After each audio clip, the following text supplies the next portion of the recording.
Hi there, I'm Stan Baker, one of the hosts of Circle Forum, along with Shelley Steele and Steve Young.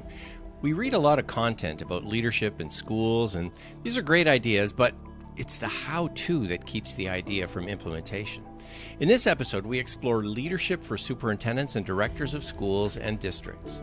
A recent Gallup survey revealed the powerhouse quartet: trust, compassion, stability, and hope as the secret ingredients that spark enthusiasm within organizations. Great, you say, but how? Well, some of the main topics we'll be covering include that you don't need to have all the answers when you use restorative questions to start conversations about staff excitement. Secondly, retaining staff can come down to whether you as a leader listen to them or not.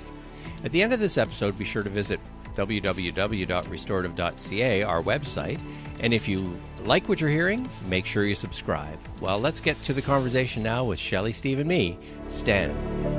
Gallup, the organization that does political polls, did a poll of about 10,000 people in workplaces, and they found 4 key things about leadership. So the 4 ways, and I can just list them, that they say would build excitement for the future in a workforce or in a company or a school board.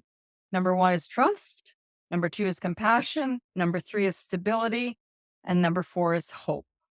Again, how does restorative practice actually help you get there? When you look at those 4, the one that jumped out at me was the compassion, number 2. Employees who feel their manager cares about them as a person are more productive. And that's that one-to-one thing. So from a district level, if you're the director of a school board and you've got 8,000 employees, you're not going to know every single employee and be able to carry that compassion. But you do have certain people that you work directly with, and you've got to be able to show that compassion. One of the ways we show compassion, of course, is to treat our employees as we'd like ourselves to be treated. We need to listen to them. If they're struggling, listen to them, find out what the issues are, work with them to help them overcome those struggles. If they're having a very great day, a successful day, they've been very successful in a project, celebrate.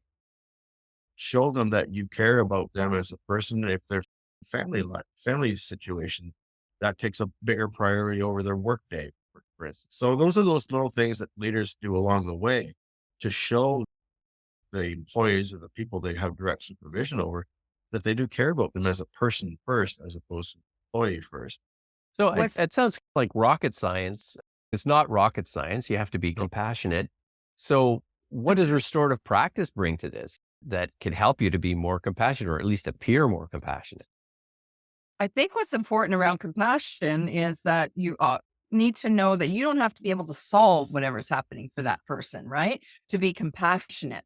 And the leaders might feel like, I cannot possibly take care of everybody's stuff, but that doesn't mean I can't be compassionate. Again, restorative practices, because it encourages us to listen more than we're talking, it takes away that weight that I've got to have it all figured out.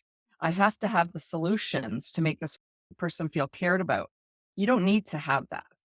When compassion trickles down, when we're talking large organizations, it trickles down to, if I'm treated with compassion, then the next person below me is probably treated with compassion, and we go on and on, right? Yes, there's some personality factors in there, but if I'm treated in a certain way, then that's likely going to be reflected in how I treat others as well. But knowing that you don't need to solve it all is a big piece. It's interesting you say that, because it seems to me that takes a lot of courage and a lot of vulnerability to actually say, I don't have the answers here.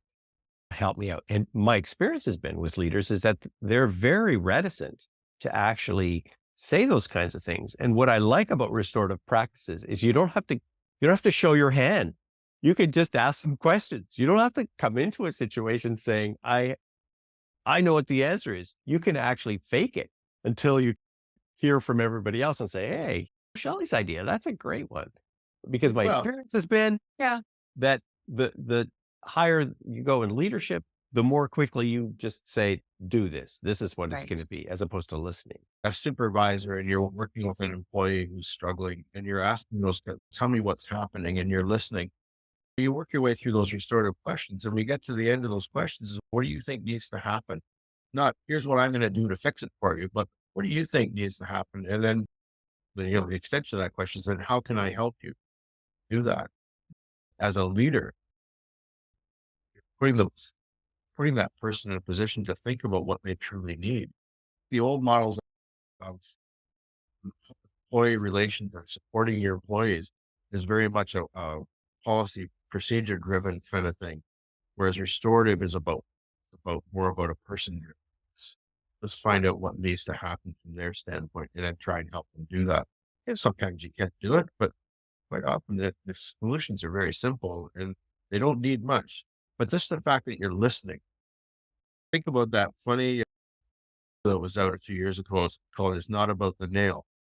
And I don't know if you've seen that one where the woman's got the nail sticking out of her forehead, and all she wants is her husband to listen to her. You say, "We got to pull that nail out of you." And she goes, "Stop trying to fix things. Just listen to me." And so he finally listens to her, and she says, "That's great. And thank you for listening." He said, and finally ends up, "But if we took that nail out of your," and then the whole thing falls apart again. But it was funny because it's that whole idea that a lot of leaders go in with the idea of, "I've got the solution. I can fix it for you." And sometimes all people want to do is just to be heard. And then Well, they and feel that's what I was better. going to say, Right? Steve. It's really about sometimes we've all had this experience where just, bearing witness or just being there while the person describes what's happened for them that day is all they need. Exactly. They don't want anything else from us, right? Yeah. And so I think we can all do that. And that's being compassionate and not listening to or hearing to just have the next thing to say. Right. Just listen. And restorative questions gives us that framework to use in a conversation. Doesn't mean you're going to use them all, but just even saying what's happening for you. And they tell you, and now they're good because they just wanted somebody to know that they're really having a lousy day today, or they're excited about this. It could go all sorts of ways, right? Not just in the negative, for sure. To me, just a simple check-in at the beginning of a meeting can Yes. give you the emotional read on everybody that's there. And it can start with a simple question that initially people resist. But once you get going with that, you start to learn more about your colleagues and find out things that you didn't know about them. Really adds to that sense of, oh, somebody's actually asking and then listening. And isn't Anything that else what we ask yeah, teachers to do with the students in their class? yeah, exactly. The one about trust, because Oh, buried within that statement about trust talks about integrity Yes. and people acting it with integrity. And that's consistency as far as I'm concerned, if nothing else. And so as a leader acting with integrity, people will see that. And we know when we act with integrity, it doesn't mean that everybody's going to agree with everything we do, but there's a consistency there and your actions are based on an overall belief or direction that you want things to go. And people will trust you because they know you're consistent. If we go to him or her with this question, we're probably going to get this answer because I've seen 10 other people do it before. And this person always acts. I agree. They're not saying yes to one person with this and no to somebody else about the exact same thing. There's a consistency there. So I think almost an overlap with the empathy piece is that this is a person I know has integrity that, and we always talk about moral, not always just moral guidance too, but people will trust that person. They'll care about that person. And when we talk about staff retention, who do you want to work for? You want to work for somebody that has integrity, that is honest in what they do, and they have compassion and they listen. and What a great boss.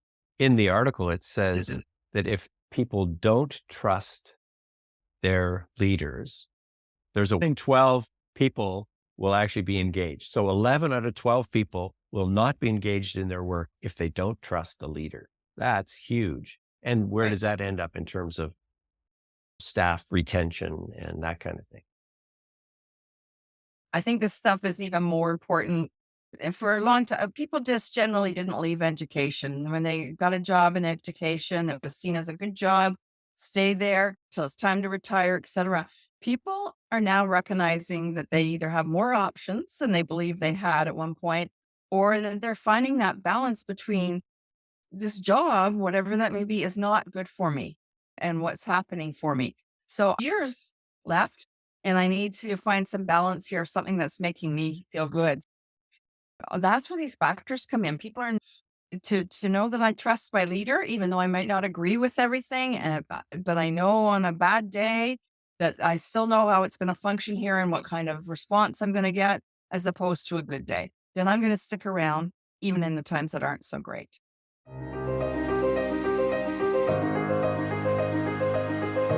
We've navigated through the survey results of trust, compassion, stability, and hope in leadership, understanding how these elements sculpt vibrant and thriving school and district environments. Remember, restorative practices aren't just a toolkit. They are actually the catalysts that empower leaders like you to foster genuine connections and elevate school and district excitement.